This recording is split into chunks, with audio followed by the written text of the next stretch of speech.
on what is standard of care of pre-transplant immune monitoring in RT Indian context. May I invite the chairpersons for this talk, Dr. Sandeep Mahajan and Dr. Harshvardhan. Please note, Dr. N.K. Mehra will be speaking on behalf of Dr. Uma Kanga. Over to the chairpersons. Good evening, everyone. Today, we are about to talk about a topic which, in a resource-constrained country like us, is of a huge interest to all the transplant physicians as to what should be the standard of care for evaluating the recipient pre-transplant. And we have Professor Mehra, who is a luminary in the field of transplant and immunogenetics, to guide us through and give us the leads on how we should proceed with this topic. Dr. Mehra, please. Thank you so much. This lecture was to be given by Dr. Uma Kanga. Unfortunately, she is not well. I will try my best as I can do to match her. I'm going to speak about the pre-transplant immune monitoring in renal transplantation. And you know, solid organ transplantation as therapy has been established. Everybody knows that. But for transplantation to succeed as a realistic form of organ replacement therapy, the immunologic barrier would have to be better understood and overcome. And there are two challenges here. One challenge is of HLA matching and the other is of antibodies. HLA genes, everybody knows, are very highly polymorphic, but in recent years, we have had significant advancements in technology, including the NGS-based typing, and that helps us to eliminate any ambiguities and giving high throughput findings there. The second is, of course, of characterizing the antibodies. And antibodies also, again, we have had a number of new tests and all that, including the Luminex-based solid phase assay over there. This technology is very, very good, but it may not be perfect as yet, because there are current limitations of the beads, as have been shown in this slide in the lower corner.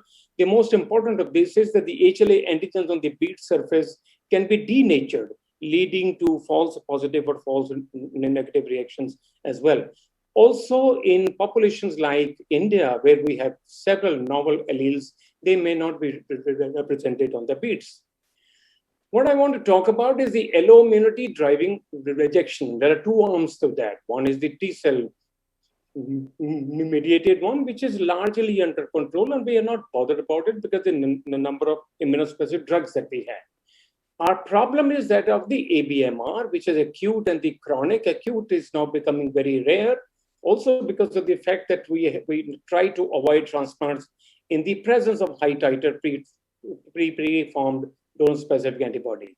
Our problem is the chronic ABMR, where the regular screening of antibody is important, and there could also be a role of some non-HLA antibodies as well. We tried to answer a question a few years ago in the modern era of immunosuppression. Should we revisit HLA matching to improve long-term graft outcome? And we did the survey of all these literature. And our finding was that the good HLA match is really good. Good HLA match would give you improved graft survival because it will lead to lower grades of sensitization, will lead to lower dosages of immunosuppressive agents. It will also lead to lower risk of de novo development of donor-specific antibodies. So good HLA matching. And this is also shown by CTS data by OPELS. And they have looked into all kinds of transplants done around the world. And their findings was that even the ART needs are significantly higher if you have a HLA mismatch transplant done. The problem here is that of course, the HLA matching prevents the induction of DSA and will improve the graft survival. But the problem is that the number of HLA proteins known till date are very, very high, as is shown in this slide. This slide was made about 2 years ago, but I'm sure that the numbers have increased even more, which means that many patients will eventually get transplanted with an HLA mismatched donor. You can't help if you're doing a donor transplant from a cadaver donor or from the spouse.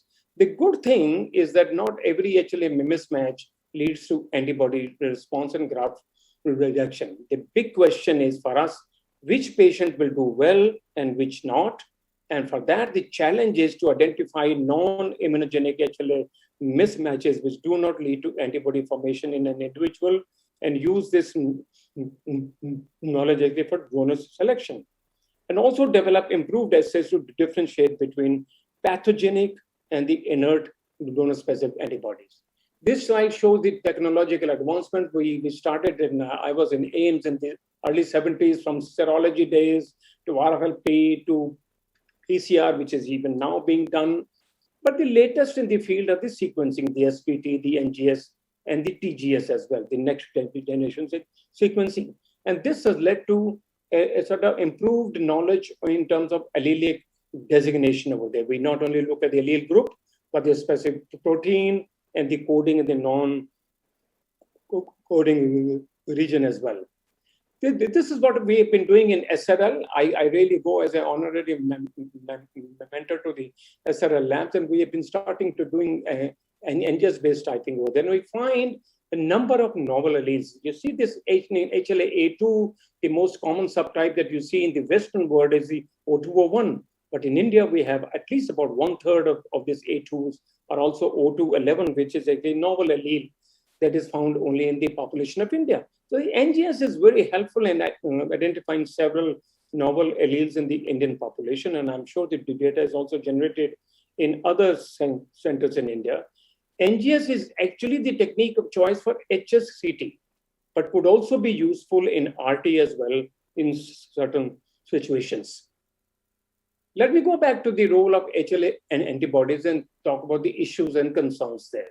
The issues are that the peripheral B cells, the B cells which make antibody by turning into plasma cells, the B cells include the naive B cells and the memory B cells. The HLA antibodies that cause ABMR are mainly made by the memory B cells, warranting establishment of in vitro assays, and that we don't have as yet. We don't have really robust assays to determine the memory B cells. However, unlike the in vitro T cell assays that have long been used to control the T cell mediated rejection, primary cultures of B cells are difficult to maintain, and therefore we are not unable to do the B cell memory quantification. And the other issues of interpretation of current DSA results, which is challenging. Challenging because we need to find or identify the pathologic versus inert donor-specific antibodies, monitoring and diagnostic algorithms, risk stratification, and that will help us to use judicious use of immunosuppressor for DSA. This is the pathway of the production of antibodies.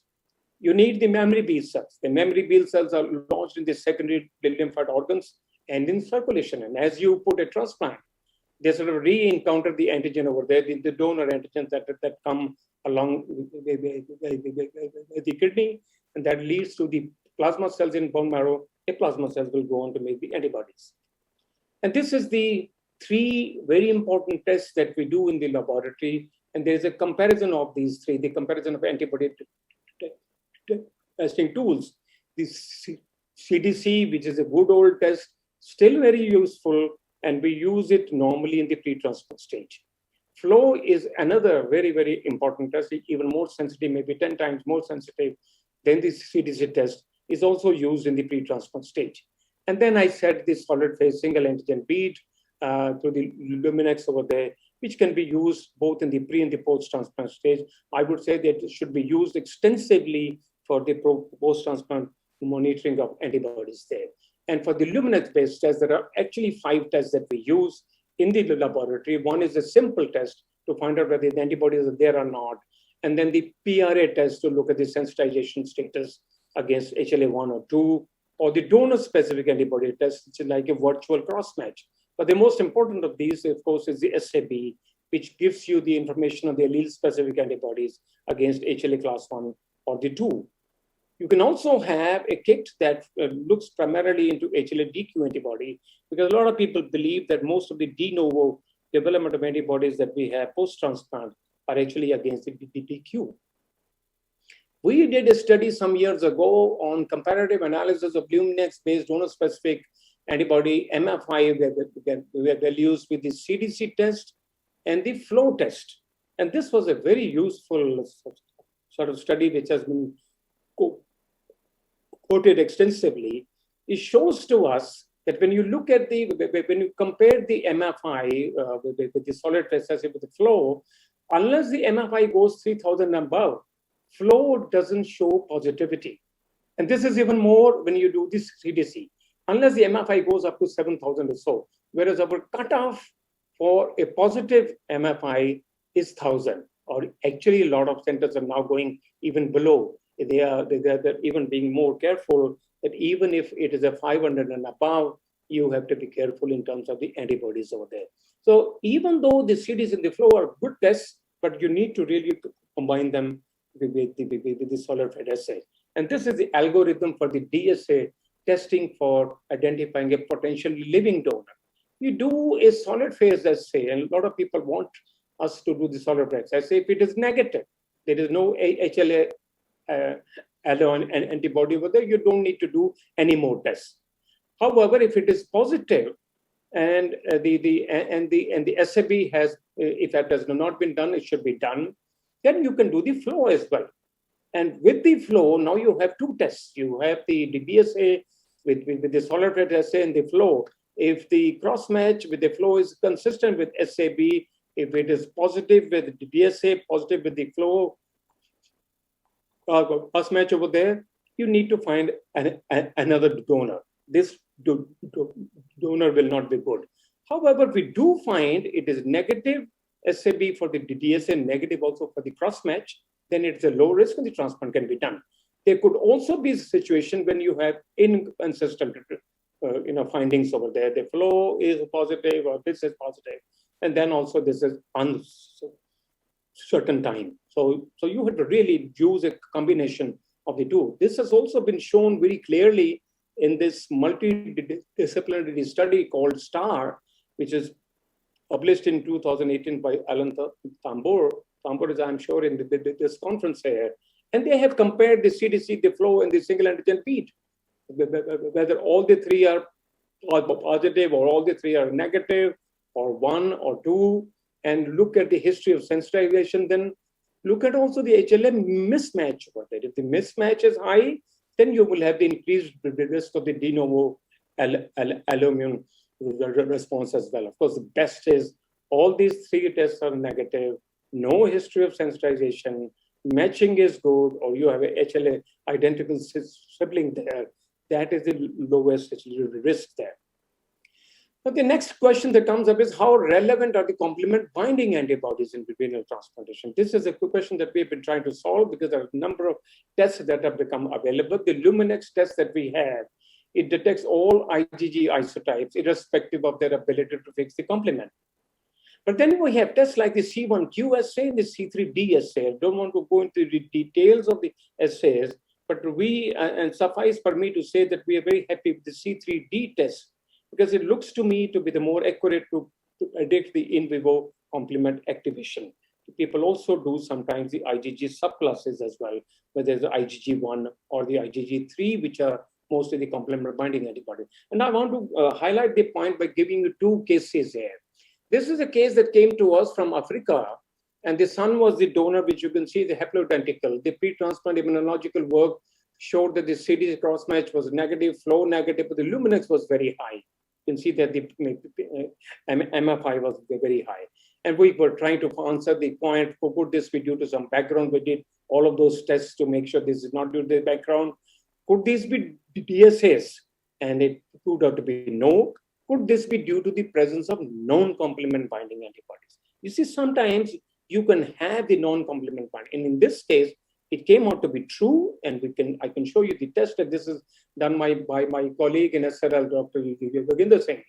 And he found that the red bars are the complement binding antibodies. In this particular case, even if the MI5 was very high, these were non-complement binding antibodies. And in this case, the transplant can be done very safely.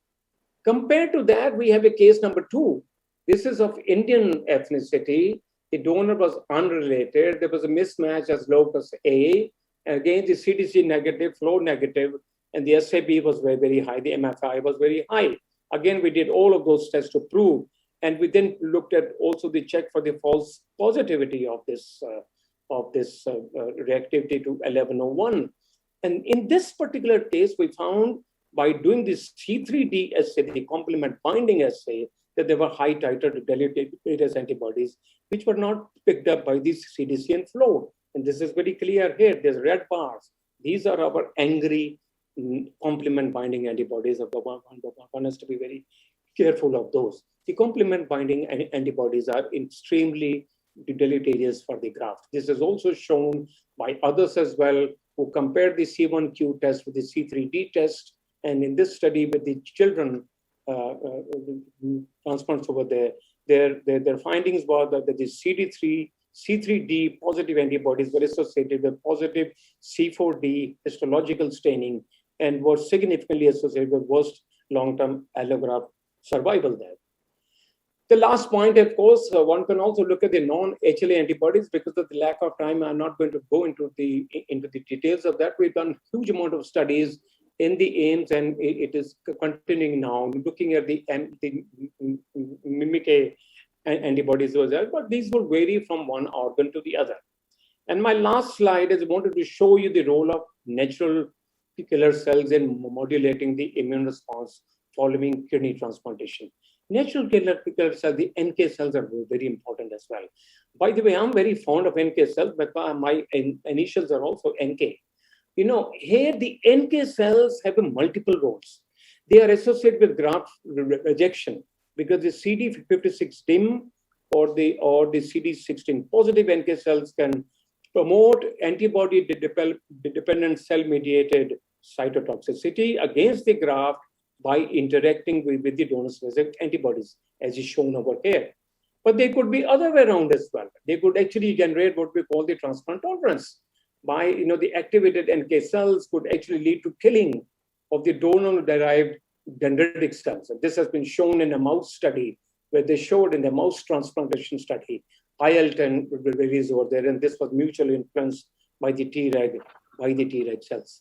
The third is even more important from your point of view, because you use all of those immunosuppressive drugs, the cyclosporin, tacrolimus, and the mTOR inhibitors over there, and these could actually influence the NK cells. These immunosuppressive drugs might modulate the NK phenotype that can retain their ability to respond to this stimulation. Moreover, the immunosuppressive drugs could reduce the number of NK cells after transplantation. So therefore, I think this is an area of very intensive research, that monitoring NK cell numbers and functions in transplanted individuals under specific immunosuppressive regimens could be very important to control and predict the onset of infections and neoplasms there. So to conclude, currently there are several options for antibody detection, of which the Luminex-based assay being the most sensitive tool for assessing the immunological risk for solid organ transplantation, both HLA as well as a non-HLA antibody are shown to be important. However, there are intrinsic limitations to the test, chiefly the issues of denatured antigens on the beads, and could give you false negative and false positive reactions. And I showed you that slide. Again, to complement binding antibodies would also be important. Although no single assay is good enough, clinical decision-making should be based on multiple tests. You should include maybe a flow, complement binding assays, or determining the antibody avidity. At some other point of time, I will be talking about the antibody avidity as well. And what you need is a broad-based knowledge about HLA matching, cross-reactivity between HLA alleles, the epitopes, and the patient's history is very, very important to correctly interpret the data. And my last line is, clinical teams need to work closely with experts in transplant immunology for optimal management of the patients before and after transplantation. Thank you very, very much. Thank you, Professor Mehra, for an excellent talk. And are we allowed to take few questions or comments? Can we take any questions or comments? Yes, please. Sir, I have a question. Like in resource-limited settings that we normally operate in our country, the point is that all the tests which you have just mentioned, they are of a great utility. But then can we have some base thing like minimum test which we can proceed for a transplant in a resource setting, because all these tests might not be available at various centers in the country. So what is your comment on that? That's a very important point. One of my students is actually heading a lab in California there. He says, I only do the SAB. I only do the SAB. I said, we cannot do SAB. So I said, for India, we should do the same thing that we were doing in the 70s and 80s. We do the HLM matching, of course, and most of the transplant that we do are from the family. So there's no problem in terms of doing the PCR-based test. However, if you're using a spouse as a donor or unrelated donor, then I would recommend doing the NGS scan. Otherwise, for the family donor, you don't need to do. The SSP is good enough. And in the very beginning stage, you can do either the CDC or the flow. Flow is very, very important. If you do find, and I think there you need some skill of people with some experience who can interpret and then see, is this case good enough now to do the SAB or do a sort of donor-specific antibody test, a sort of the lysate actually test. But ultimately, the most important test is the SAB, because it will help you to find out allele-specific antibody and also the.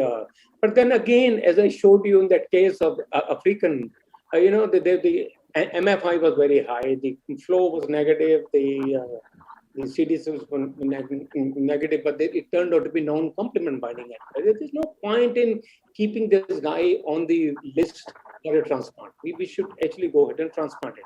So I think a number of tests, I can't really make one rule for all. It really depends from individual to individual. Okay, sir. Thank you. Thank you, sir. Thank you very much. Thank you, sir.